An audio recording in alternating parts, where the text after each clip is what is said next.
Hello, good afternoon, family. Good afternoon.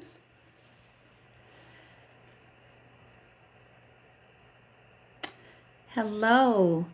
I'm excited to be joining you guys today. I've missed the last 2 weeks because I was at work, and so I'm excited that today we're going to be talking about female sexual dysfunction. So thank you guys for joining. As you come in, please wave or say hello. I want to make sure that I welcome you personally. So thank you for being here today as we talk about female sexual dysfunction. Okay?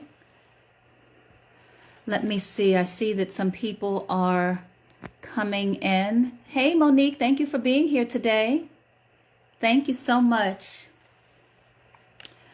All right. We're just going to give folks a couple more minutes to log in. Hey, hey, Tammy, thanks for being here today. I appreciate y'all. Welcome, welcome. We are going to get started in just a couple of minutes. Today, we're going to be talking about female sexual dysfunction. And so I'm excited for us to talk about this. This has been a topic that I get a lot of questions about from women of all ages, but particularly women as we get older, into our 40s and 50s. So we're going to spend some time talking about that today. Okay? Hey, Arnett. Hey, Sands. Thank you for being here. I appreciate you. Welcome, welcome. Okay. One more minute and then we will get started, y'all. Whenever we do our Sunday chats, I always promise y'all that I'll take no more than about 30 minutes of your time. But of course, if you guys have questions, just feel free to type them into the chat, and I'll make sure that I get to them before we finish up today, okay? So again, thank you for being here. And as you come in, please type your name in or just wave and let me know that you're here, and I will welcome you personally. So this is one of my favorite topics to talk about because I find that a lot of women don't feel comfortable talking about this topic, especially with their providers, people who ideally we should feel comfortable talking with these things about. So that's one reason why I'm excited we're going to talk about this today. So let me go ahead and introduce myself. I am Dr. Madeline, your board certified OBGYN, international speaker, and published author. I love working with busy women, whether they are busy inside of the home or outside of the home, making sure they get accurate GYN information and access to birth control so that they can have the most freedom and control that they desire over their lives. Please feel free to follow me on Facebook, Twitter, and Instagram at Dr. Madeline MD. That's DrMadeLineMD. Okay? And again, thank you all for being here. Thank you. I see someone else just joined in. As you guys come in to the live, please feel free to just wave or type your name, and I just want to make sure I welcome you personally, okay? So let's get started. Today, again, we're going to be talking about female sexual dysfunction, and what it encompasses a range of things. It just means that, a sexual dysfunction just means that a woman feels that something is not right. Whether it be a different shift from her baseline, or whether it be that something has never felt quite right for her. That's what sexual dysfunction encompasses. So it's actually something that's very, very common. So in general, about 43%, almost half of women just in this country, in the U.S., will at some point in their lives report feeling that, quote unquote, something just is not right. And those things that aren't right might have to do with sexual desire, sexual arousal, sexual orgasm or lack thereof. And then also sometimes it's related to pain. Some women don't feel comfortable. They feel discomfort with the act of trying to have sexual intercourse, usually of penile-vaginal sexual intercourse. So today what we're going to do is we're going to discuss 3 things about female sexual dysfunction. We're going to talk about, again, what it is, why it occurs, and then what to do about it, because there are some options that we have. And I love talking about options with my ladies, because a lot of times people will feel that, this is just how it is and how it's supposed to be, and maybe I'm just not supposed to enjoy sex. And that's not at all how it is or how it's supposed to be. There are a range of things that can be tried. There are a variety of things that will give a lot of women relief over time. Okay? So So again, the three things we're going to talk about today. What is female sexual dysfunction? Again, it's reported personal distress. Now, some women might have different baseline things that go on for them sexually that they're okay with, and that's okay. That's not necessarily the woman who might fit the definition of sexual dysfunction. It has to have that component of it causes her some personal distress. It's a place where she doesn't want to be at. She wants to have more arousal, more orgasms, less pain. And so that's part of the definition. Again, almost 43% of women in this country experience it. So that's almost half. It's way more common than you know. It's way more common than a lot of women feel comfortable talking about. Hey, Kim, thank you for being here. Hello, friend, my friend from way back in the day. And so, so it's very, very common in women. And I want to encourage you guys, and this is something that again, a lot of women don't talk about, and a large part of the reason they don't talk about it is that because they don't feel comfortable talking with their provider about it. And so if you guys have seen me talking live before, you know that one of the things I always say, whether a woman is pregnant, non-pregnant, young, mature, is that it's very important, if you can, to try to find a provider with whom you feel comfortable talking with, because this sexual health conversation, one of the primary reasons it doesn't happen enough is because there's a lack of comfort either on the side of the woman or on the side of the provider, and very, very commonly on the side of the provider. Providers, but believe it or not, we in medical school don't always get official training with how to have a sexual health conversation. It's a lot of times something that we learn over the course of taking care of patients. If it's something that's important for a particular provider, we take the time to make sure we do it and do it correctly. But there are a whole bunch of providers out there who don't have a comfort level having this conversation. So don't at all feel that it's unusual if it's something that has never come up with your provider. That is actually very common. So so this dysfunction, it can happen. So when we talk about sexual dysfunction, you know, sexuality encompasses a whole range of things outside of, so I'm not just talking about the genital area, which is what a lot of people will focus on. You know, it could be related to the clitoris not providing the same amount of stimulation that it may have at one point. It could be that the vaginal walls are drier than what they may have been at some point. It could be that the opening to the vagina feels a little bit tighter and is therefore has more pain when someone is in the act of having penile-vaginal intercourse. So it could encompass a range of those problems, but it also encompasses some of the mental things that go on with all of us. A lot of times sexual dysfunction can be due to anatomy and medical issues, but it could also be due to stress. It could be due to anxiety, to depression. And when it comes to medical things that could be going on contributing to it, it could also be affected by diabetes, by hypertension, by medicines that many times women, as we get older, medicines that we might take for things like hypertension and diabetes. So one of the important things to do is always have a conversation in terms of what is the extensive history that's going on.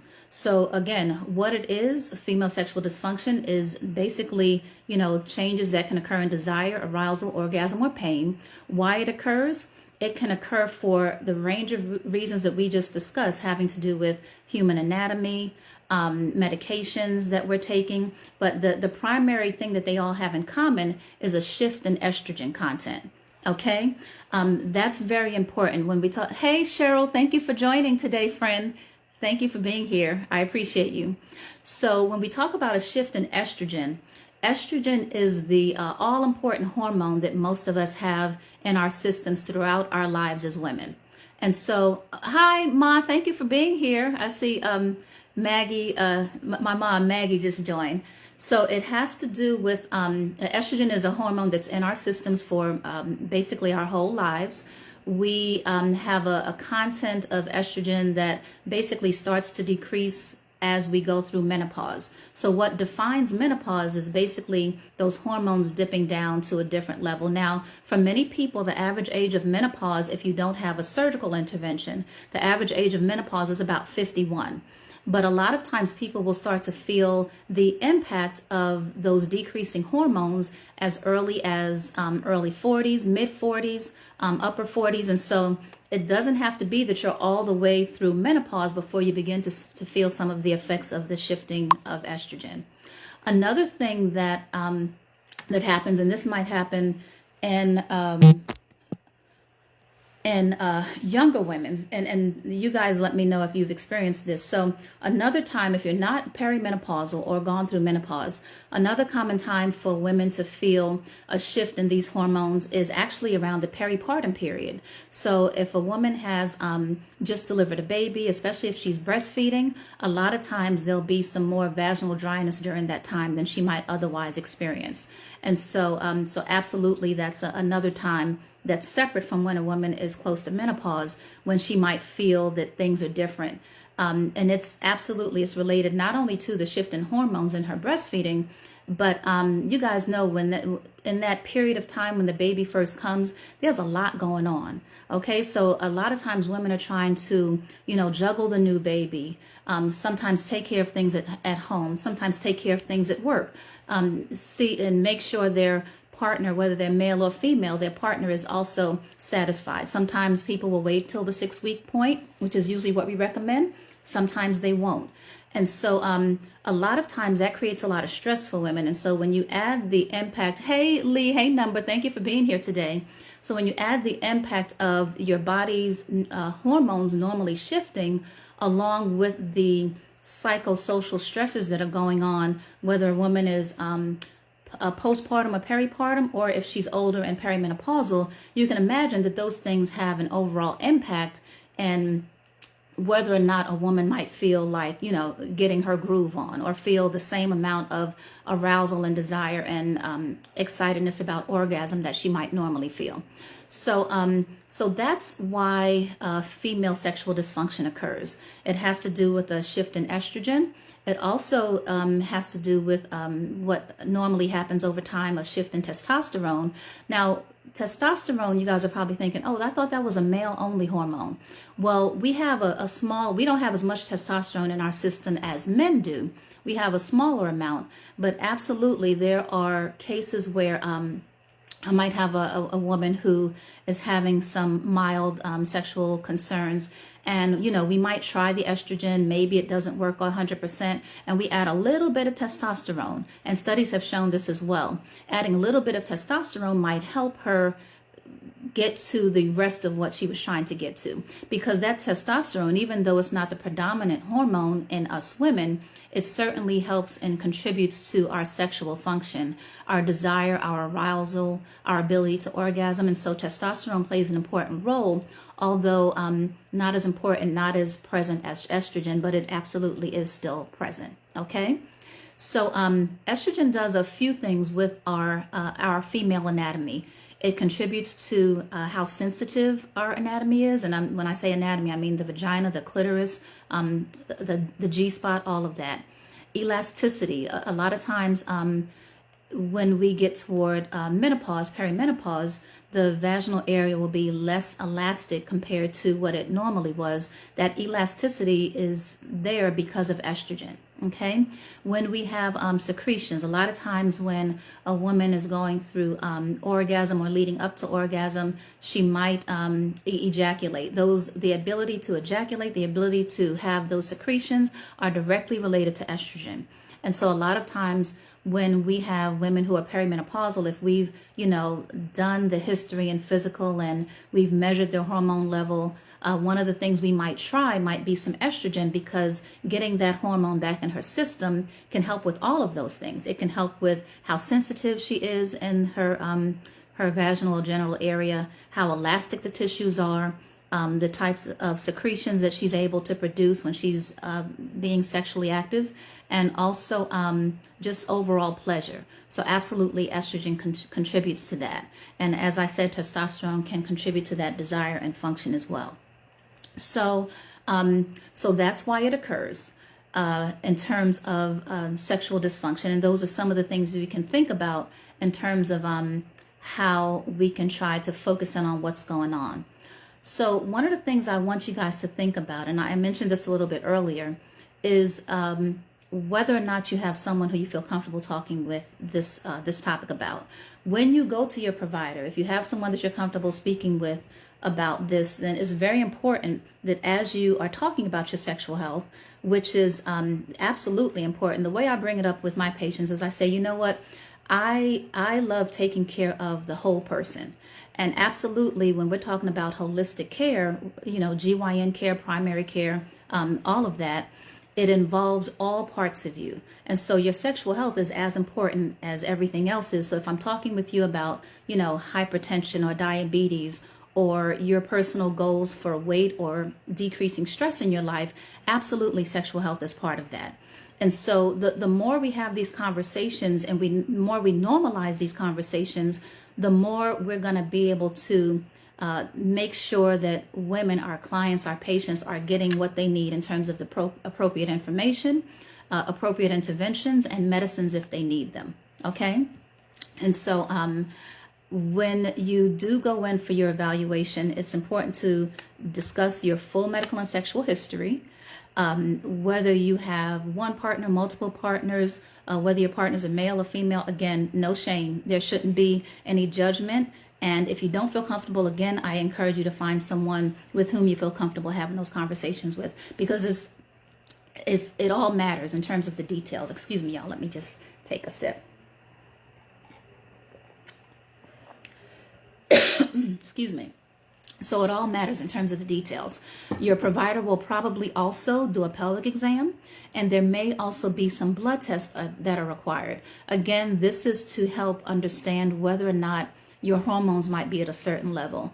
And depending on where your hormones are, be able to help define whether or not you are in full menopause or if something else might be going on. Okay? And thank you. I see a couple more people have joined in the room, so thank you guys for being here.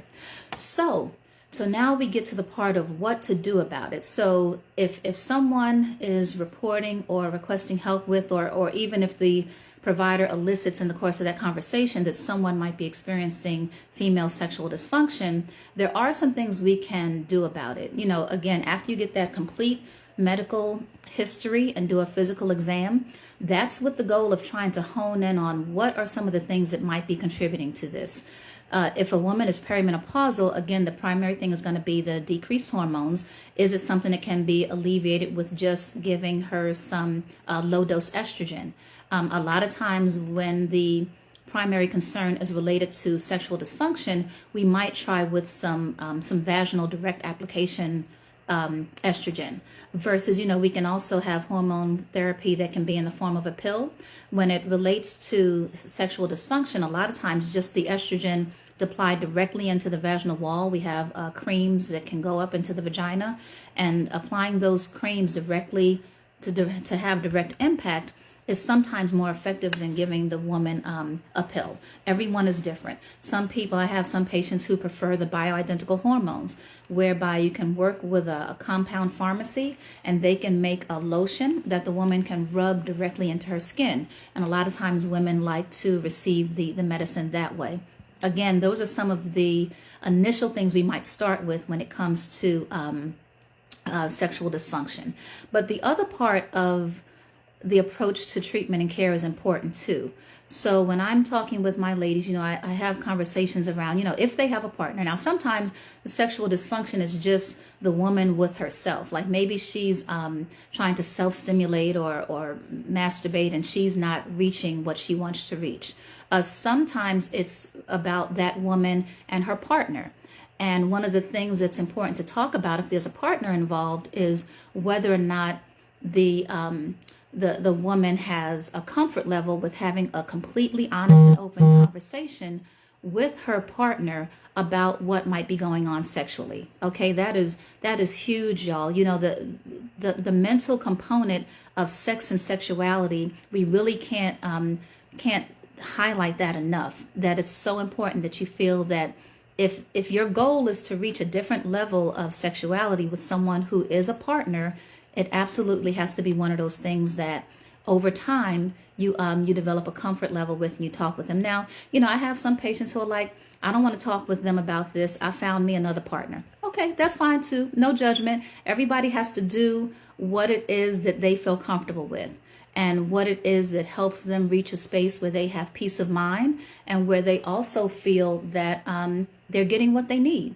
You know, life is short. If something isn't working for you, if you can do something different in a respectful manner and in a way that keeps you safe and healthy, then I absolutely, you know, say do that. Okay. So in figuring out what to do about it, we try to figure out what the main source is. Does the woman need to talk with her partner? Does the woman need to talk with or the couple need to talk with a sexual therapist? Or if they're solo, do they need to talk with a sexual therapist? If we think it might be related to some of the medications, is there something that we can do to adjust the medications so that maybe this is not one of the side effects that's happening? Sometimes we can also recommend different Kegel exercises. We had a show a couple of weeks ago where we talked about Kegel exercises and whether or not that's helpful for people. Are there other things that can do? You know, I'm also a big proponent of the scenario. Like, what is the scenario when you're trying to work on your sexuality? Is it stress-free? Is it comfortable? Have you been able to wind down enough from something that may have been very stressful outside of the home? Those are absolutely things that are important to do. For some women, especially if it's related to pain and or dryness with the vagina, there are lubricants sometimes that people can use. There are lubricants that are water-based. There are lubricants that are silicone-based. And I'm showing you these just because I happen to know the OBGYN who produced these. He sells them on a website, momentumintimacy.com. And it's actually the only FDA-approved line that was developed by an OBGYN. So I just mentioned that for those of you who might be looking for a particular lubricant. Lubricants can be very effective in helping someone who might feel some dryness in the vagina, whether they are with a partner or if they're using a vibrator device, a vibrator that goes into the vagina. Those lubricants can help with that as well. Speaking of vibrators, I want to show you this other one. This is a necklace that it also is a clitoral vibrator. And this is something that also can be used for persons who are trying to explore and try different things and trying to figure out ways to, please, Ray, hey, Ray, thanks for being here. Please repeat the name. So the name of this lubricant is Momentum. The website is momentumintimacy.com or feelthemoment.com. feelthemoment.com, and they're developed by Dr. Dre. Again, the first FDA-approved lubricant line developed by an OBGYN in this country. So I mentioned this vibrator because now this is not a vibrator that goes fully into the vagina. This is one that is intended for clitoral stimulation. And what it does is when it's disconnected from the necklace, there's a piece that attaches to it, a battery-operated piece, and that battery-operated device will, when you place it on the clitoris, it'll cause vibrations. You can have the vibrations in a range of settings. And definitely for many women, this is enjoyable. It can help, you know, stimulate, again, some of the things that happen with sexual dysfunction, whether it's arousal or orgasm. This can help in terms of stimulating a clitoral orgasm. Now, remember, feelthemoment.com. Yes, feelthemoment.com. Thanks, Ray. Now, remember, most times orgasms do occur at the level of the clitoris. Yes, there is reportedly a G-spot, which is in the upper wall of the vagina. If there are those of you who are still searching for it, that's where it's supposed to be, about 2 inches up on the upper part of the vaginal wall.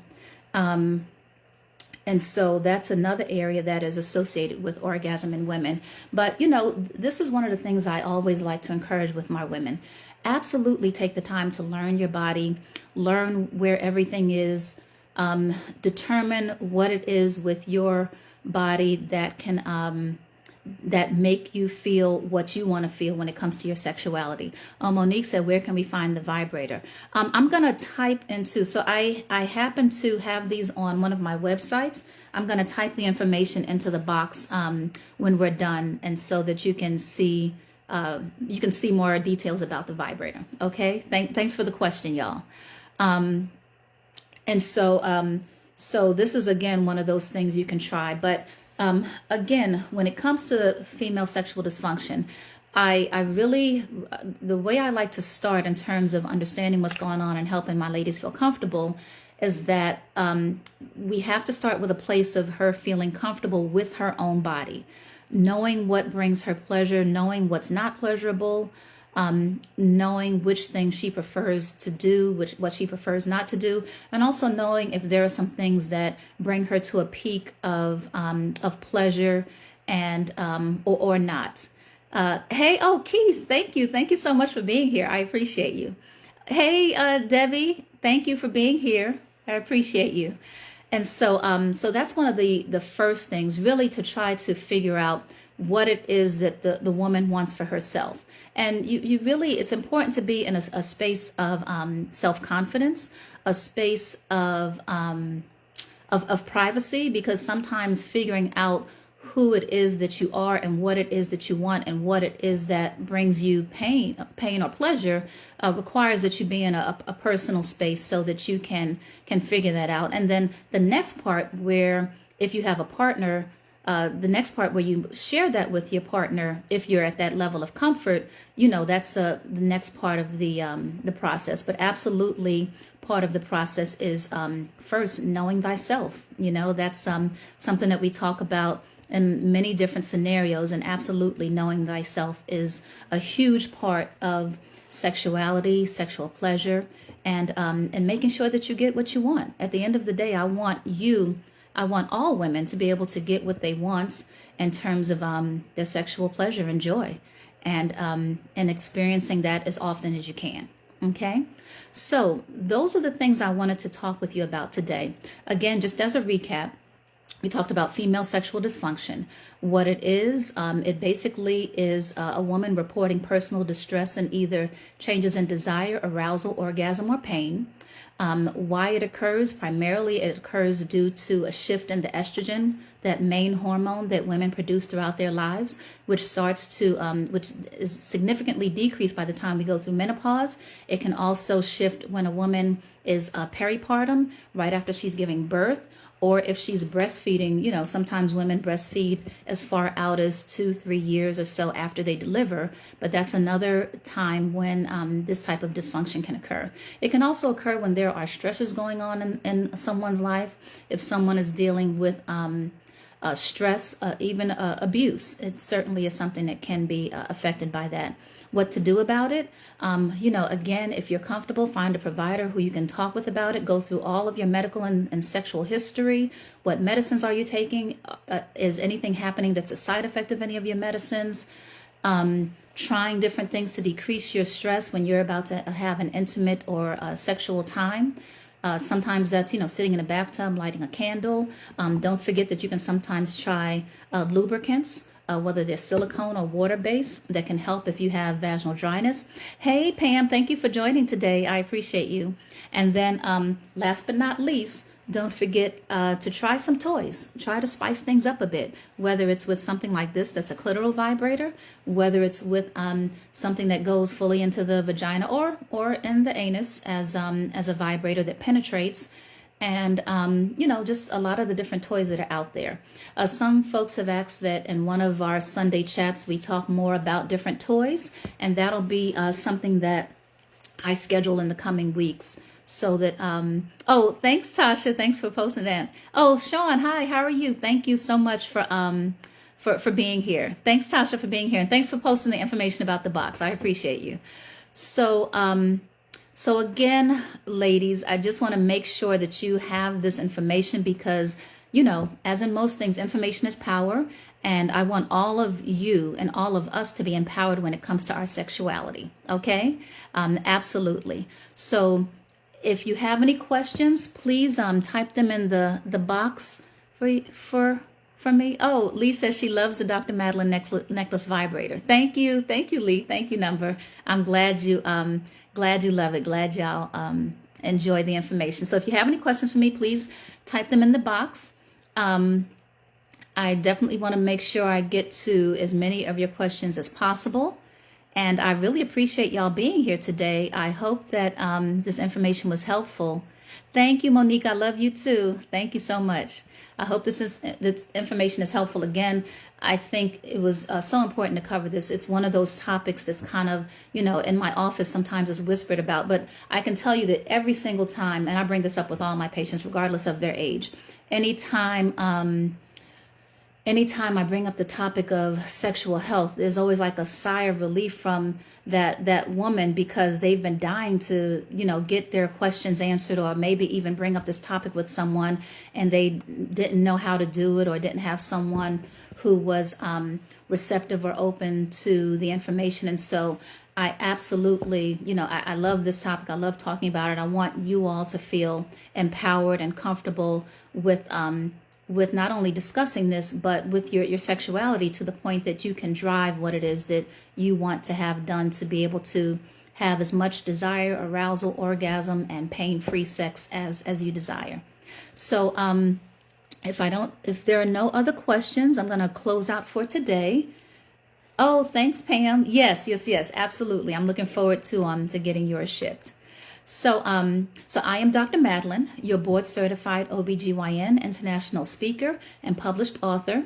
I work with busy women, whether they are busy inside of the home or outside of the home, to make sure they get the accurate GYN information and birth control that they need so that they can have the most worry-free and joyful sex that they desire. Please feel free to follow me on Facebook, Twitter, and Instagram at Dr. Madeline MD. That's DrMadeline, MD. And again, I want to thank you all so much for being here. I've missed you guys these past 2 weeks when I wasn't able to be here. So I'm really excited that we had a chance to talk today. And I look forward to talking to you next Sunday. Okay? All right. I love you guys. Thanks so much. If you have any questions after the session ends, please feel free to just type them on my page or DM me, and I will get back to you as soon as I can. All right? Love you guys. Enjoy the rest of your Sunday. Mwah.